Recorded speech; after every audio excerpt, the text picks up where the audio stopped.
पूर्वी लद्दाख में फिर भारत चीन के बीच झड़प। चुशुल में ब्रिगेडियर कमांडर स्तर की फ्लैग मीटिंग चल रही है। चुशुल में विवाद सुलझाने के लिए फ्लैग मीटिंग जारी है। इस वक्त फ्लैग मीटिंग एलएसी पर झड़प के बाद भारत चीन की फ्लैग मीटिंग हो रही है। इस वक्त ये बड़ी जानकारी हमारे पास है, सुमित के पास चलूंगा। सुमित, फ्लैग मीटिंग क्या पर्पस है और इसका कोई फायदा है कि नहीं है? फ्लैग मीटिंग कर रहे हैं, पहले पंगा करते हैं फिर फ्लैग मीटिंग करते हैं। देखिए, ये तो स्ट्रैटेजी चीन की शुरू से रही। हमने देखा पिछले 2 से 3 महीने में कितनी फ्लैग मीटिंग हो चुकी, ना सिर्फ कमांडर लेवल पर बल्कि WMCC की बैठक, बल्कि इसके अलावा कई डिप्लोमेटिक बैठक भी हो चुकी है। और ये टाइम बाइंग टैक्टिक्स है जो चीन इस्तेमाल करता है। लेकिन अभी की जो बात करें तब इसलिए किया गया क्योंकि भारत की तरफ से साफ तौर पर कहा कि आप पीछे हटिए। और निशांत, ये भी बात तय है कि जब इस फ्लैग मीटिंग के अंदर ये सारी चीजें डिस्कस हो रही होंगी तब ये भी डिस्कस हो रहा होगा कि इस एरिया के अंदर जब चीजें खराब नहीं थी, जब मोबिलाइजेशन आपकी नहीं थी और जब बातचीत का दौर शुरू है लगातार डिप्लोमेटिक चैनल्स पे भी और मिलिट्री लेवल पे भी, तो आपने फिर ये क्यों किया? आपका ये एक्शन प्रोगेटिव है। आपका ये एक्शन ये दिखाता है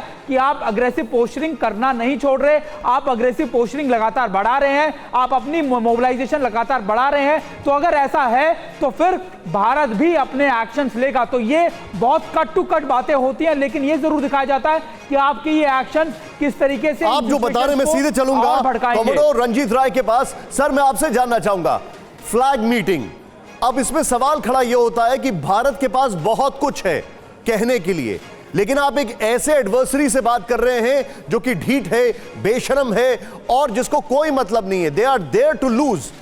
फिर कैसे होती है बातचीत? बिल्कुल ठीक आपने बोला, लेकिन जो फ्लैग मीटिंग होती है वो मिलिट्री कमांडर्स में होती है। yes. कि आप इधर हैं, वो मैं उधर हूं, आप इधर हैं, आप वापस जाइए, और वो अपना दावा दोनों तरफ से करते हैं। लेकिन आपको एक बड़ी जबरदस्त चीज आपके जनरल साहब ने समझा दिया, और मैं भी नेवी की तरफ से बताता हूं, big goal, logistics and intention. तो जल्दी से बताऊं, बिग गोल में आपको पता होना चाहिए कि जो आपने लाइन नहीं दिखाई, ये जो पेंगोंग सो लेक है वो आधा कटता है, वो आधा कट के एलएसी लेक की तरफ आधा जाता है। आधा तालाब हमारा है, आधा तालाब उनका है। तो ये जो आपने कहा फिंगर 8 के आगे जाके श्रीजा है, और बिल्कुल नॉर्थ टू साउथ एलएसी जाता है स्पेंगोर लेक में। चुशूल एक साइड पे आता है उस तरफ। तो ये है कि वो कोशिश कर रहे हैं कि अपने एलएसी साउथ साइड से आए और ऐसा देखें जो हमारा दुर्मुख से श्लॉक रोड जा रहा है उसको डोमिनेट करें। और ये कोशिश कर रहे हैं कि अब 1.5 महीने में बर्फ आने वाली है, उनको पता है जितना कंसोलिडेशन कर सके।